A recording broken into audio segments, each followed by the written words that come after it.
In this lecture, we're going to cover the topic of injectors in Angular. By the end of this lecture, you're going to know how an injector resolves a token into a dependency. And you're also going to know how child injectors work. So at the core of the DI framework in Angular is an injector. An injector is passed a token and returns a dependency or perhaps a list of dependencies. And we say that an injector resolves a token into a dependency. Now, normally we never need to actually implement a specific instance of an injector. Angular handles all of the low-level injectable implementation details for us, and typically we just configure Angular to give us the behavior that we want. However, just to explain how injectors work, I'm going to write some low-level injectable code. So to use an injector, we need to import something that can create an injector. And I'm going to import the reflective injector class.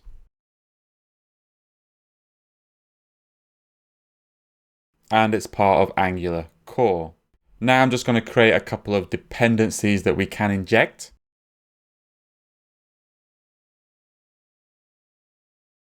So I've just created two classes, one called mandrel service, one called sendGrid service.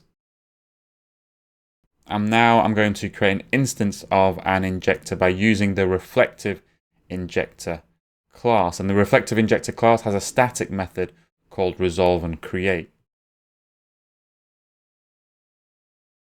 And to configure our injector right now, I'm just going to pass in an array of classes. I'm going to pass in both the mandrel service and sendGrid service classes.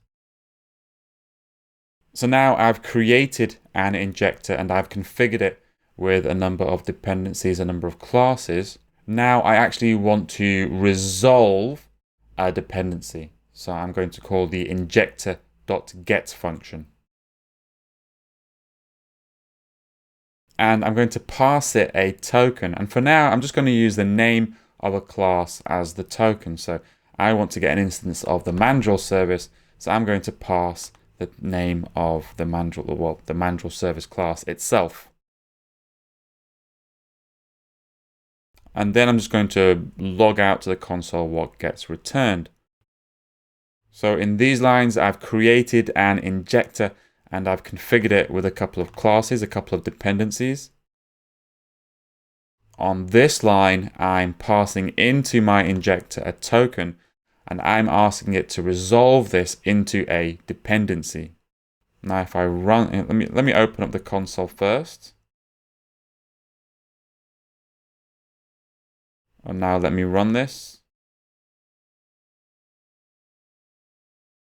So you can see in the console, it's printed out an instance of the mandrel service. Now, just a quick note, the injector didn't return a class. It didn't return a blueprint, but it returned an instance of the mandrel service class, an instance that was instantiated with new.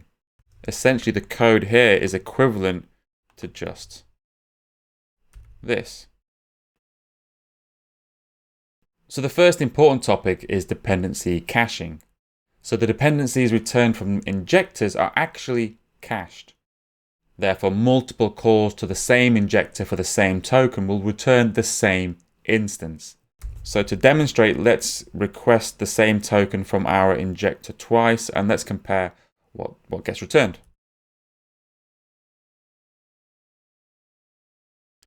So I'm requesting the mandrel service twice from the injector. I'm storing them as different variables. And then I'm just going to print out whether the variables are the same or whether it points to the same thing. So the important note here is I'm using the strict equality test here. So not double equals, but triple equals.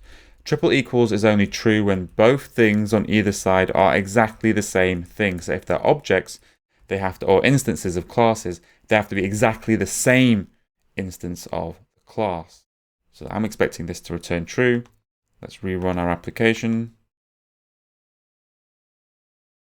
And you can see in the console it's printing out true. So both of these email these dependencies which we ask the injector to resolve is returning the same instance for the second call as it returned for the first call.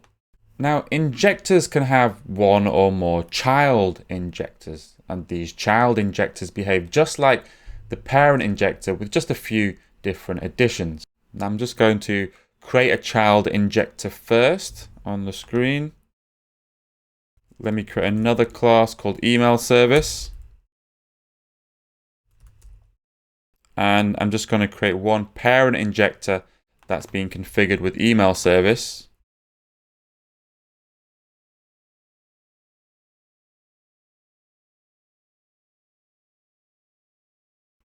And then I create a child injector. Now I create it by calling injector, well, the instance of the parent injector, and then I'm calling resolve and create child. And in this function, I can then also provide another list of classes here to configure the injector with dependencies.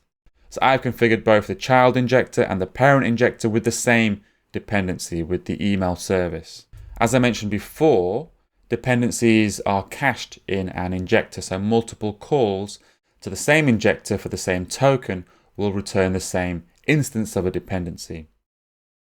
But that doesn't hold true for child injectors and parent injectors. Resolving a token on the child injector will return a different instance than the same token resolved on the parent injector. So let me show you. So email service 1 is the email service from the parent injector, and I'm going to see email service 2 is now, I'm going to try and resolve that from the child injector, and then I'm just going to compare both of these again. And the next thing I want to do is I just need to make sure I'm requesting the right token. So I'm going to request the email service, and I'll just get rid of these two other classes at the top. So now if I run the application, let me open the console first. Clear, run the application. You can see it's now printing out false, and that's because the instance that's returned from the parent injector is different to the instance that's returned from the child injector, despite the fact that both of them are actually returning instances of the email service class. But the other important thing to know about child injectors is that they forward requests to the parent injector if they can't resolve the token locally. So if I just remove the configuration of the child injector, I've removed the email service from its list of dependencies. And now we rerun the application.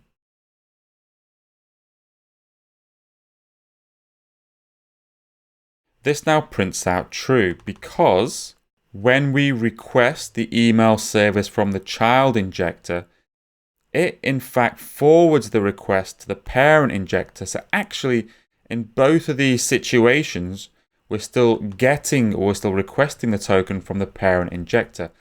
And like I said before, if you request the same token from the same injector, you get the same instance of a dependency returned. So therefore, email service 1 is equal to email service 2, and we're printing out true. Now, this is quite low-level stuff with an injector, so don't worry if the significance of this isn't really that clear yet. It'll become much, much clearer in the lecture on configuring dependency injection in Angular, but it's just important that you understand how the underlying mechanism works right now.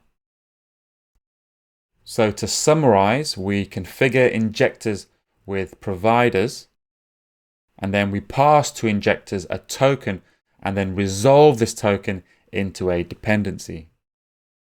Injectors then cache dependencies, so multiple calls result in the same instance of a dependency being returned. But different injectors hold different caches, so resolving the same token from a different injector will return a different instance. We create child injectors from parent injectors, and a child injector will forward a request to their parent if it can't resolve the token itself. So far, we've only covered providers that provide classes, but providers can provide other types of dependencies as well, and that's the topic of the next lecture.